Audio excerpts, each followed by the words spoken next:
தமிழரின் பாரம்பரிய திருவிழாவை கொண்டாடுவோம். புத்தாடை பொங்கலோடு the Chennai silks. Let the celebrations begin. Jallikattu சம்பந்தமா உங்களோட யார் அரசியல் தலைவர்கள் பேசுவாங்க? இந்த மாதிரி எப்படி போயிட்டு இருக்கு ஜல்லிக்கட்டுலாம் அப்படின்றது உங்ககிட்ட யாரு? அது மாதிரி தமிழக முதலமைச்சர் இருக்கிற வரைக்கும் இந்த தமிழக பண்பாடும் கலாச்சாரம் எந்த காலத்தையும் அழியாதுங்கிறதுக்கு இதெல்லாம் ஒரு எடுத்துக்காட்டு. இந்த நாட்டு மாடு அழிந்து விடக்கூடாது என்பது காரணத்துக்காக தான் 100 மாடு வச்சிருக்கிறேன். என்னது 100 மாடு? என் பேரங்காலத்துக்கு மாடு இருக்கணும். மாடுக்கு விலையே இல்லை. எனக்கு மாடு பிடிச்சுன்னா 1 கோடி இருந்தாலும் வாங்குவேன். என்னது 1 கோடி? இப்ப இந்த பையனை இந்த பேண்ட் செட்டை இப்ப மாடு வாங்க தான் போறேன். எனக்கு மனசு சரியில்லைன்னா வந்து செத்த சேரப்படும் மாட்டை பார்த்தனாவே எனக்கு அனைத்து சோகங்களும் கஷ்டங்களும் தீர்ந்துடும். இந்த மாடு தான் எனக்கு உயிர். தொடர்ந்து நம்ம ஜல்லிக்கட்டு சம்பந்தமா பல அரசியல் தலைவர்கள் சந்திச்சுட்டு இருக்கோம். இப்போ நம்ம எங்க வந்திருக்கோம் அப்படின்னா திருச்சி மாவட்டம் ஸ்ரீரங்கம் தொகுதிக்கு வந்திருக்கோம். ஸ்ரீரங்கம் தொகுதியோட சட்டமன்ற உறுப்பினரான திரு பழனியாண்டி அவர்களை சந்திக்க வந்திருக்கோம். அவர்கிட்டயுமே ஜல்லிக்கட்டு காளைகள் ஒர்த்தா இருக்கு அப்படின்னு சொல்லலாம். போன வருஷம் ஃபுல்லாவே அவரோட பெயர் தான் ஒழிச்சுக்கிட்டு இருந்தது எல்லா வாடியிலையுமே. இந்த ஆண்டுமே பயங்கரமா தயாராகிட்டு இருக்காங்க. அவரோட கட்டுத்தரைக்கு போக போறோம். அவர்கிட்டயுமே ஜல்லிக்கட்டு சம்பந்தமா பல விஷயங்கள் பேச போறோம்.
வணக்கம்ண்ணே. வணக்கம். பொங்கல் அப்படின்னாலே ஜல்லிக்கட்டு. ஜல்லிக்கட்டு அப்படின்னா திருச்சி மாவட்டத்துல ஸ்ரீரங்கம் சட்டமன்ற தொகுதியான இந்த தொகுதியில உங்களோட பெயர் எல்லா வாடியிலையுமே, இங்க மட்டும் இல்ல தமிழகம் முழுவதுமே வாடி வாசல்ல உங்களோட பெயர் பயங்கரமா ஒழிச்சுக்கிட்டு இருக்கு. இந்த வருஷம் சிறப்பா நடக்கணும். ஜல்லிக்கட்டை பத்தி பல விஷயங்கள் பேசுவோம். இந்த பொங்கலுக்கான வாழ்த்துக்களை தெரிவிச்சுக்கிறேன். இந்த பொங்கலுக்கு காலையில எப்படி தயார்படுத்தி இருக்கீங்க? மாடு நம்மள்ட்ட வந்து 11 ஜல்லிக்கட்டு மாடு இருக்கு. இது தலைமுறை எங்க தாத்தா காலத்துல இருந்து 3-4 தலைமுறை எங்கள்கிட்ட மாடு வந்து எப்பவுமே நாட்டு மாடுங்கிறது 100 மாடு இருக்கும். இப்பவும் 100 மாடு வச்சிருக்கேன். இப்பவும் 100 மாடு நாட்டு மாடு வச்சிருக்கிறேன். ஜல்லிக்கட்டு மாடுன்னு 11 மாடு, மீதி எல்லாமே பசு மாடு. எல்லாம் ஜல்லிக்கட்டு காளை மீதான ஆர்வம் உங்களுக்கு எப்ப வந்தது? நான் பிறந்த காலத்திலேயே ரத்தத்துல ஊறிடுச்சு. ரத்தத்திலே ஊறினதுதான் ஜல்லிக்கட்டு. நம்ம வந்து இங்க ஒரு ஜல்லிக்கட்டுல வாரம் வேடிக்கை வைப்போம். சோமரசம்பேட்டையில வாரம் ஞாயிற்றுக்கிழமை பெரிய வேடிக்கை நடக்கும். குறைஞ்ச ஒரு 500 மாடு நடக்கும். குறைஞ்ச ஒரு 20,000 பேர் வந்து கும்பிடுவாங்க. ஞாயிற்றுக்கிழமை வாரம் மார்கழி மாசத்துல நடக்கும். அது ஒரு 15-20 ஆண்டுகளுக்கு முன்பு இந்த நான் கழகத்துல ஒன்றிய கழக செயலாளருக்கு அப்புறம் அந்த ஜல்லிக்கட்டை நிறுத்திட்டேன். ஏன்னா அது தேவையில்லாத குழப்பங்கள் ஏற்படுத்துங்கிறதுக்காண்டி அந்த ஜல்லிக்கட்டை நான் நிறுத்திட்டேங்க. அதுக்கப்புறம் இங்க அரவுத்தூர் வந்து என் பங்காளிங்க மாமன் எல்லாம் இருக்க ஊர் அரவுத்தூர். அங்கதான் எங்க சொந்த ஊருக்கிட்ட. அங்க போன வருஷம் வேடிக்கை வச்சோம். 1040 மாடு ஜல்லிக்கட்டை வைத்தேன். அது பாரம்பரியமா ரத்தத்துல ஒண்ணது. எனக்கு வந்து பொங்கல் இந்த 5 நாள்னு பாத்தீங்கன்னா நான் புத்துணர்ச்சியோட பெரும் மகிழ்ச்சியா இருக்கிறனால எனக்கு இந்த பொங்கல் மட்டும்தான். Pongal festival is the best festival. ஏன்னா வாடிவாசல்ல எம்எல்ஏவோட ஒரு காளை வருது அப்படின்னாலே சும்மா சவுண்ட் பறக்குது. அதே மாதிரி காளைகளுமே நின்று விளையாண்டுகிட்டு இருக்கு. தொடர்ந்து உங்களோட காளைகள் எல்லாமே சுத்த மாடா தான் இருக்கு. அதாவது நின்று விளையாண்டுட்டு தான் போகுது. எம்எல்ஏ மாடுனா வீரர்கள் எல்லாம் பயப்பட ஆரம்பிச்சாங்க. சுத்த மாடு தான் வரப்போகுதுரா அப்படின்ற மாதிரி. அது எதனால தேர்ந்தெடுக்கிறீங்கன்னா? சுத்த மாடு தான். ஏன்னா காலத்துல இறங்கணும்னா நின்று எதையும் சந்திக்க தயாரிங்கிற அளவுக்கு தான் மாடு இருக்கணும். மாடு பார்த்து வீரரை பார்த்து மாடு ஓடக்கூடாது, நம்ம கோலை இல்லை. சிந்து சமவெளி நாகத்துல பாத்தீங்கன்னாக்கா அதுல கூட மாடை தான் வந்து காமிச்சிருப்பாங்க, அடையாளப்படுத்தியிருப்பாங்க. அப்போ வந்து சிந்து சமவெளி வந்து அதெல்லாம் வந்து கலந்தோண்டி மண்தோண்டா காலத்துல இருந்து உருவானது. நீங்க பாத்தீங்கன்னா அப்போ கூட மாடை தான் காமிச்சிருப்பாங்க. இப்போ நான் அதுக்கப்புறம் அரசு வந்ததுக்கு அப்புறம் கோபுரம் வந்துச்சு, அப்புறம் அதுக்கப்புறம் சிங்கத்தை கொண்டு வந்து அரசு இதுல முத்திர வச்சாங்க. ஆனால் தமிழோட பண்பாடு, பாரம்பரியம், கலாச்சாரம் எல்லாம் மாடோட இணைந்தது தான் அந்த தமிழரோட பண்பாடு. கழக தலைவர் கலைஞர் அவர்கள் தை 1ஆம் தேதி தான் புத்தாண்டை கொண்டாட சொல்லியிருக்காரு. அதனால அது நாங்கள் தை 1ஆம் தேதி புத்தாண்டை கொண்டாடுவோம். இன்னைக்கு போகி, நாளைக்கு தமிழ் புத்தாண்டு. நாளையிலேருந்து 4 நாளைக்கும் புது ட்ரெஸ் தான் போடுவேன், 4 நாளைக்கு விரதம், 4 நாளைக்கு மாடு கொண்டு போய் ஜல்லி வாடிக்கட்டு அடைச்சதுக்கு அப்புறம் தான் மறுநாள் தான் சாமி கும்பிட்டு சாப்பிடுவோம். அது மாதிரி மாடுன்னா எங்களுக்கு உயிர். ஜல்லிக்கட்டுல நீங்க எனக்கு கலந்துருக்கீங்களா? ஆர்வம் இருந்திருக்கா நம்ம ஒரு மாடுபிடி வீரரா இறங்கணும் அப்படின்னு? நான் 30 வருஷத்துக்கு முன்னாடி மாடு ஏறி இருக்கேன். மாடு பிடிச்சிருக்கேன், அதவத்தூர்ல ஏறி இருக்கேன்.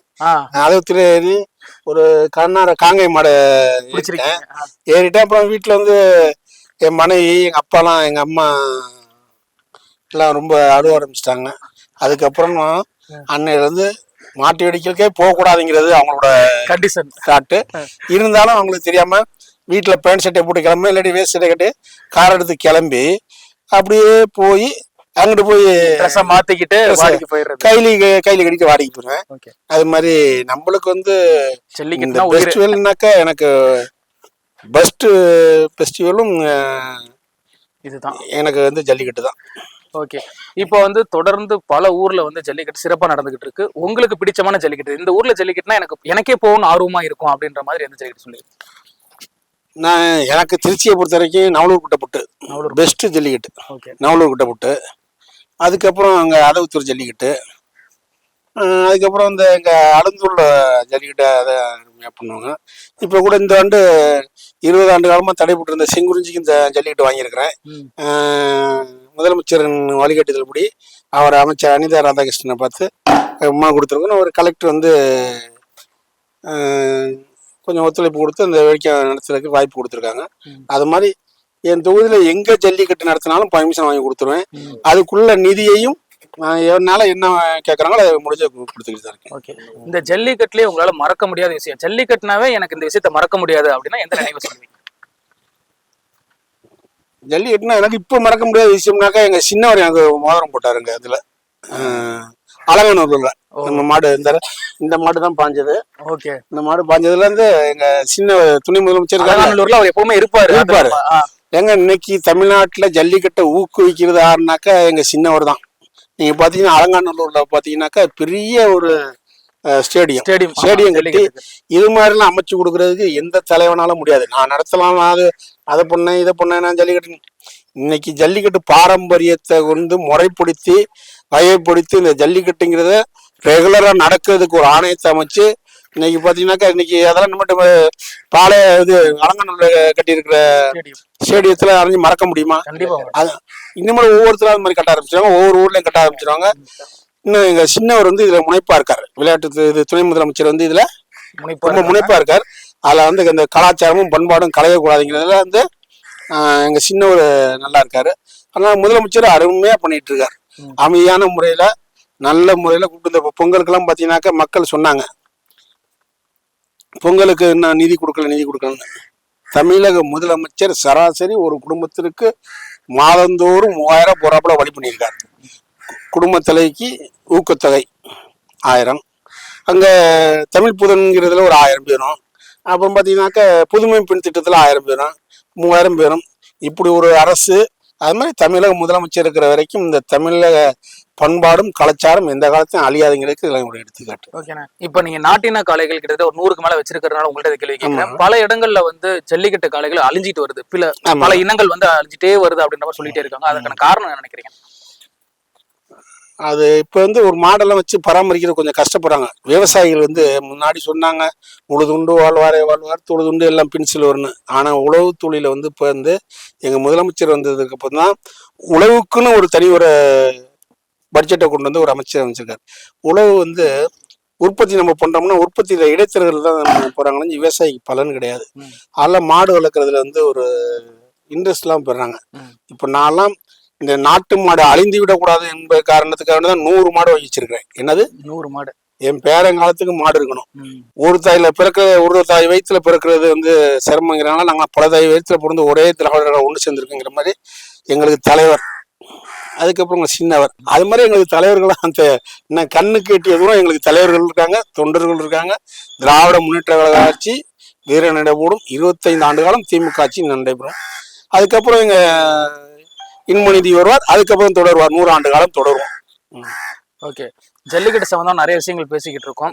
ஜல்லிக்கட்டு அப்படிங்கிறதுல ஏதாவது ஒரு விஷயத்த கொண்டு வரணும், எனக்கு இந்த யோசனை இருக்கு, இது ஒரு விஷயத்த மாடுபிடி வீரர்களுக்கு பண்ணலாம், இது ஒரு விஷயத்த ஜல்லிக்கட்டுல பண்ணலாம் அப்படின்ற மாதிரி உங்களுக்கு ஏதாவது ஒரு யோசனை இருக்காங்க? எந்த விஷயத்தையும் பண்ண வேண்டியதுல இப்ப முதலமைச்சர் அறிவிச்சிட்டாரு, மாடு வாய்ந்து யாராச்சும் இழப்பு ஏற்பட்டால் அந்த குடும்பத்துக்கு நிதி கொடுக்கறதுக்குன்னு ஏற்பாடு பண்ணிட்டாரு. அதே மாதிரி ஜல்லிக்கட்டுல வந்து மாடு சிறந்த வீரர்களுக்கு அரசுல வேலைன்னு எங்க துணை முதலமைச்சர் சொல்லியிருக்காரு. நம்ம எதுவுமே கேட்காம கொடுக்குற அரசுகிட்ட போய் நம்ம ஒரு இது கொடுக்கறதுக்கே சின்ன யோசனை ஏதாவது இது இப்படி பண்ணலாம் அதை அப்படி பண்ணலாம் எதுக்குமே கிடையாது. அதெல்லாம் தமிழக முதலமைச்சர் அதை வந்து கலைஞரோட மகன் பட்டை தீட்டி வைரமாக எங்க முதலமைச்சர் ஜொலித்து கொண்டிருக்கிறார். ஆகல எதுவுமே தேவையில்லை, அவருக்கு யாருமே நடத்திட்டு இருக்காங்க. சரி, ஓகே, ஜல்லிக்கட்டு சம்பந்தமா உங்களோட யாரு அரசியல் தலைவர்கள் பேசுவாங்க, இந்த மாதிரி எப்படி போயிட்டு இருக்கு ஜல்லிக்கட்டுலாம் அப்படின்றது உங்ககிட்ட யாரு? மதுரை மூர்த்தியன் பேசுவாரு. மதுரை என்ன மாதிரி விஷயங்கள் பேசிக்குவீங்க ரெண்டு பேரும்? மாடு எப்படி வச்சிருக்க, எத்தனை மாடு வச்சிருக்க, எந்தெந்த மாடு வாங்கியிருக்க அப்படிம்பாங்க. அந்த மாடு நான் மதுரையில வாங்கினேன், இந்த புளிசார மாடு. கேட்டாரு, இந்த மாடுலாம் என்னென்ன 13 லட்சத்துக்கு வாங்கினேன். மாடுக்கு விலையே இல்லை, எனக்கு மாடு பிடிச்சுன்னா 1 கோடி இருந்தாலும் வாங்குவேன். என்னது 1 கோடி? இப்ப இந்த பையன் இந்த பேண்ட் செட்டே இப்ப மாடு வாங்க தான் போறேன். ஒரு மாடு பாத்துருக்கிறேன், புதுக்கோட்டைக்கு அருகாமையில அந்த மாடை வாங்க தான் பாக்கலான்ட்டு தான் போறேன். எனக்கு வந்து இந்த 4 நாளைக்கும் நான் எதை பத்தியும் கேர் பண்ண மாட்டேன். இப்ப நேத்து சட்டமன்றம் முடிஞ்சு வந்தேன், என் தொகுதியில் எல்லாத்துக்கும் இந்த பொங்கல் தொகுப்பு கொடுத்துட்டு வந்துட்டேன். நான் கரும்பு திறந்துட்டு 2-3 ரேஷன் கடை திறந்துட்டு சாலை திறந்துட்டு எல்லா தொகுப்பு கொடுத்துட்டு வந்துட்டேன். ஆனால் இன்னையிலிருந்து அரசியலுக்கும் குடும்பத்துக்கும் லீவு போட்டுட்டு ஜல்லிக்கட்டு கிளம்பிடுவேன். அவனியாபுரம், பாலமேடு, அலங்காநல்லூர், ராச்சண்டா திருமலை, நாவலூர் குட்டப்பட்டு பிளான் பண்ணிட்டீங்க. நான் நாவலூர் இந்த 5 மாட்டு வேடிக்கை முடிச்சுட்டு தான் வீட்டுக்கு வருவேன். ஓகே, வாழ்த்துக்கள்னா உங்களோட காலையில பாத்துரலாம். வாங்க பார்ப்போம். இந்த காலை எப்போ வாங்கினீங்கன்னா எத்தனை வாடி தூரில் அவுத்துருக்கீங்க? இது மாடு வாங்கி 12 வருஷம் கண்ணுக்குட்டியில வாங்கினேன். ஓ, கண்ணிலே வாங்கிட்டீங்க? கண்ணுல இருந்து வாங்கி வளர்த்திக்கிட்டு இருக்கிறேன். இது வந்து எங்க அப்பா நாகமா வளர்த்திக்கிட்டு இருக்கிறேன். ஓகே, இப்போ எங்க அப்பா வந்து ஜல்லிக்கட்டு மாட்டு பிரியர், அவரு மாடுனா உயிர். எங்க அப்பா காலத்துல 100 மாடு வரைக்கும் வீட்டுல இருக்கும். மாட்டுக்குன்னு தனி காம்பவுண்டு போட்டு வைக்க போட்டிருக்கோம். எல்லா மாடும் அவங்கத்தே தான் இருக்கும், எல்லாமே நாட்டு மாடு தான். இந்த ஜெர்சி மாடுன்னு வாங்கிட்டு வருவேன். அந்த பாலே குடிக்க கூடாதுன்னு கண்டிஷன் போடுறாரு எங்க அப்பா. அதனால நாங்களாம் நாட்டு மாடு பிரியருங்க. ஓகே, இந்த மாடு எத்தனை வாடியில் அவுத்திருப்பீங்கண்ணா? இது 100க்கு மேற்பட்ட வாடியில் அவுத்திருக்கேன். என்ன மாதிரி பரிசுலாம் வாங்கியிருக்காங்க? இது டீ வாங்கியிருக்கு, சைக்கிள் கொடுத்துருக்காங்க, எல்லாமே பரிசு. நான் பரிசை விரும்புறது இல்லை, மாடு அவுத்தா மாட்டை பிடிச்சி வீட்டுக்கு வர சொல்லிடுவேன். ஓகே, அவங்களா திருப்பி விட்டு கொடுத்தா தானே வழியே. நம்ம வந்து இது வந்து நம்ம மன சந்தோஷத்துக்கு வேண்டியும் ஆத்மா திருப்திக்கு வேண்டியும் வளர்க்குறோம். அதுல பரிசுங்கிறது வந்து மாட்டுக்கு பேர் அறிவிக்கிறாங்களா, சந்தோஷம். அது வந்து பரிசு பொருட்கள் வந்து அவங்களே எடுத்துவாங்க. அவங்களாம் வந்து அவரு சரி, ஓகே, அவங்கள பத்தி சொல்லுங்க. ஏன்னா அவங்க தான் காலையோட போயிட்டு காலையோட வரணும். அவங்களோட பாதுகாப்புலாம் எப்படி பாப்பீங்க நீங்க? எப்படி போன் பண்ணிட்டே இருப்பீங்களா, மாடு அவுத்தாச்சா, என்ன பண்றீங்க, அந்த மாதிரிலாம்? அவங்கள கேளுங்க. மாடு போயிருச்சுன்னா ஒரு நாளைக்கு மினிமம் ஒரு 25 போனாச்சும் பண்ணிடுவேன். என்னது நம்மள வந்துங்க எல்லாமே உயிர் தான். அதனால வந்து அந்த பசங்களை கூப்பிட்டு நம்ம போய் கேட்டு தெரிஞ்சுக்கங்க. நான் ஒரு வாட்டி வேடிக்கை கிளம்பிட்டாங்கன்னா என்ன பணம் வேணும், எவ்வளவு வேணும், என் பையன் பணம் கொடுத்தாரா இல்லை அப்படின்னா நான் கொண்டு போய் பணம் கொடுத்துருவேன். அதான் செலவுக்கெல்லாம் தாராளமாக செலவு பண்ண சொல்லுவேன். ஆனா ஜாக்கிரதை மாடு பிடிக்கணும், ஏன்னா ஒரு சேஃப்டிக்கு மாடு பிடிக்கணும். ஏன்னா அந்த மாடு நவன கூட்டப்பட்டுல பார்த்தீங்கன்னாக்கா மூர்த்தி எங்க பையன் ஒருத்தங்க, அது அன்னைக்கு அவன் செத்துருப்பான், நல்ல வேலை அது அந்த மாடு பாஞ்சிருக்கும். அது எல்லாமே நல்ல பாயிர காளைங்க. நான் வளர்க்குற காளைகள் அனைத்துமே நல்ல பாயிர காளைகள். அதனால வந்து சேஃப்டியா தான் இருக்கும். இது புலிசாரன்னு பேரு. 2 ஆண்டுகளுக்கு முன்னாடி இது ஒரு 13 லட்சம் ரூபாய்க்கு வாங்கினேன். 13 லட்சம். என் பையன் ஆசைப்பட்டாரு. அவரு வேடிக்கைக்காக என் பையன் வரமாட்டாரு. அவர் வந்து பிசினஸ் மட்டும்தான், புடுமெட்டல் தான் பாத்துக்கிறாரு. செல்ல வீடியோ பார்த்துட்டு அப்ப அந்த மாடை வாங்கி வந்தாரு. என் பையன் பெரிய பையனுக்கு வேண்டி இந்த மாடை வாங்கினேன். என் பெரிய பையனுக்கு வண்டி வாங்கி வச்சிருக்கேன் இந்த மாடு. ஓகே, இதுவரையில எத்தனை வாடியில் அவுத்துருக்கீங்க? இது இன்ன வரைக்கும் ஒரு 20 வாடி வச்சிருப்போம். இந்த வருஷத்துக்கு இது ஒரு பெஸ்டா இருக்குமா? என் மாடு எல்லாமே பெஸ்ட். வாங்க, நீங்க வேடிக்கை வரும்போதெல்லாம் வாங்க. ஓகே. இது அது 2 அலங்காநல்லூர் போகுது. ஓகே. இது வந்து என்ன செந்தில் பாலாஜி பேர்ல கருவூர் இதுல நான் ராஜேந்திர திரும்ப வைக்கிறேன். மீதி எம்எல்ஏ ஒரு 4-5 மாடு வைப்போம்.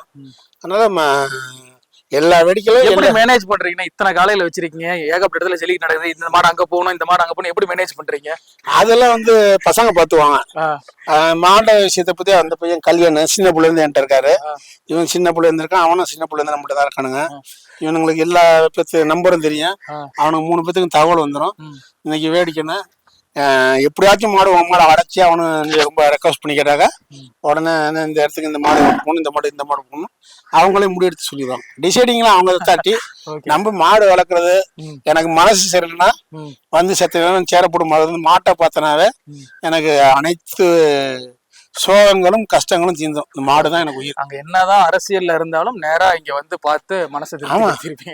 அரசியல்ல வந்து எங்க தலைவரை பாக்குறது உற்சாகம் எங்களுக்கு. சின்ன துணை முதலமைச்சராக பெரிய உற்சாகம். அதே மாதிரி அவங்கள பார்த்துட்டு இவங்க வந்து பார்த்தா எனக்கு எவ்வளவு பெரிய சோகமும் கலைஞ்சு போயிடுது. அதனால எனக்கு ரொம்ப உற்சாகமா வச்சு வளர்த்துக்கிட்டு இருக்கேன். அந்த அவரை பிடிக்கவே முடியாது. அவர் வந்து எட்டின்னு பார்க்க வேண்டியது, அது நாட்டுக்குட்டன்னு. நல்லா ரெடி ஆயிட்டாங்க. பொங்கல் வந்த உடனே பொங்கல் வந்த உடனே எல்லாம் ரெடி ஆயிட்டாங்க போலயே. அதெல்லாம் தயார். நீங்க வந்துங்க மாட்டுக்கு தீனின்னு அதெல்லாம் அவங்களாம் லோடு கணக்கில் தான் எடுத்துவாங்க. மாடெல்லாம் வந்து ஒரு மாடு கூட என்கிட்ட இழப்பா இருக்காது. என்னது இழப்பாலாம் இருக்காது. என் கூட இருக்க மனிதர்களும் சரி மாடும் சரி நாங்களாம் வயிறார சாப்பிட ஆளுங்க. அதே மாதிரி மாடையும் வயிறார வச்சுப்போம். இதுக்கு எடுத்துக்காட்டு பார்த்தீங்கன்னா அந்த அவர் தான் குண்டு ராமசாமி, அவர் ஒரு எடுத்துக்காட்டு. வாங்க, இது காங்கயம். இதுவும் ஒரு சின்ன பிள்ளைல இருந்து வாங்கிட்டேன். சின்ன கண்ணுல இருந்து வாங்கி வளர்த்துக்கிட்டு இருக்கிறேன். ஆனா கண்ணுல இருந்து வாங்கி வளர்க்கறதுக்கும் நம்ம இடையில வாங்குறது காளைகளுக்கு என்ன வித்தியாசம் இருக்குன்னு நினைக்கிறீங்க? ஆனா கண்ணுல இருந்து வளர்க்கறது எப்போ வேணாலும் நம்ம பிடிக்கலாம், பண்ணலாம், பாசமா பழகலாம், தெரியும். இப்ப இடையில வாங்குறது மாடு வந்து அது என்னைக்கு இருந்தாலும் நம்ப முடியாது. அது வந்து குணத்தை வந்து எப்பயும் மாடு திருத்திக்காது. பாயணுங்கிற மாடு பாஞ்சுக்கிட்டே தான் இருக்கும். கண்டிப்பா நல்லா அவங்களாம் தீனி வைப்பாங்க. எங்க அவர்கள் மாட்டு நல்லா தீனி வைப்பாங்க. தீனி வச்சாலும் அந்த குணம்னு வந்துருச்சுன்னு வச்சுக்க, கொஞ்சம் நெருங்குறது கொஞ்சம் கஷ்டம் தான். ஓகே. இவர் எத்தனை வாடிக்கு போயிருக்காருன்னு இது வரைக்கும்? இது ஒரு 4-5 வாடி தான் வச்சிருக்கேன். இதுதான் எனக்கு சிம்ம கண்ணு இன்னும் பெரிய இப்பதான் என்ன பல்லு சேருது. இன்னும் மட்டும் தான் எல்லா வாடிக்கும் போகும். இது அது கண்ணுக்குட்டில இருந்து வாங்கி வளர்க்குறேன். இது தேனி மர, இது கண்ணுக்குட்டில இருந்து வாங்கி வளர்க்குறோம். இப்ப வாடி சூரியூர் போகுது. இப்ப அவங்க போறீங்க? அவங்க போகுது. நாளைக்கு தானே போகுதுப்பா. நாளைக்கு சூரியூர்ல போய் அவுக்குது. இது தேனி மர. இதுவும் கண்ணுல இருந்து வளர்க்குறேன். இன்னும் காலை பார்க்கணும்னாக்கா எனது புளுமட்டல்ல வந்து 2 காங்காயம் இருக்கு. திண்டுக்கல் புளுமட்டல்ல ஒரு காங்காயம் இருக்கு. நம்மள்ட்ட ஒரு 11 ஜல்லிக்கட்டு மாடு இருக்கு. மொத்தமா 11 வாங்க போயிட்டு இருக்கீங்க. எஸ், இன்னைக்கு கோயம்புத்தூர்ல புதுக்கோட்டை ஒரு புது மாடு, வருஷம் புது மாடு வாங்குவேன். அதுல இன்னைக்கு ஒரு மாடு சொல்லியிருக்காங்க. சரி, இன்னைக்கு புதுக்கோட்டையில போய் மாடு வாங்க தான் போறேன். நான் அரசியல் சம்பந்தப்பட்டு பலரை வந்து நான் ஜல்லிக்கட்டுல சந்திச்சிருக்கேன். அதுல எனக்கு வந்து ஸ்பெஷலான ஒருத்தரா நீங்க மாறி இருக்கீங்க. அந்த அளவுக்கு வந்து காளைகளை பராமரிச்சுக்கிட்டு இருக்கீங்க. 2024 ஜல்லிக்கட்டுல எப்படி உங்களோட பெயர் வந்து எல்லா வாடிவாசலையும் ஒழிச்சதோ அதே மாதிரி 2025 வாடிவாசல்லையுமே உங்களோட பெயர் தொடர்ந்து ஒழிச்சுக்கிட்டே இருக்கணும். நீங்க சொல்ற மாதிரி நாட்டின காளைகளுமே அதிகமா இன்னும் நிறைய பேர் வளர்க்கணும். உங்களோட பயணமும் வெற்றிகரமா அமையணும். நீங்க நாட்டு மாடு வளர்க்கணும்னா சொல்லுங்க, நான் ஒரு மாடு உங்களுக்கு பரிசா தரேன். கண்டிப்பா நாங்க சந்தோஷம். உங்களை சந்திச்சது மட்டற்ற மகிழ்ச்சி. நன்றி. நீங்க மாடு எழுதுனா கூட ஒரு மாடு ஃப்ரீயா தரேன். கண்டிப்பா. நாட்டு மாடு அழியக்கூடாதுங்கிறத நான் முனைப்பார்ப்பேன். கண்டிப்பா. தேங்க்ஸ். தமிழரின் பாரம்பரிய திருவிழாவை கொண்டாடுவோம் புத்தாடை பொங்கலோடு. The Chennai Silks. Let the celebrations begin.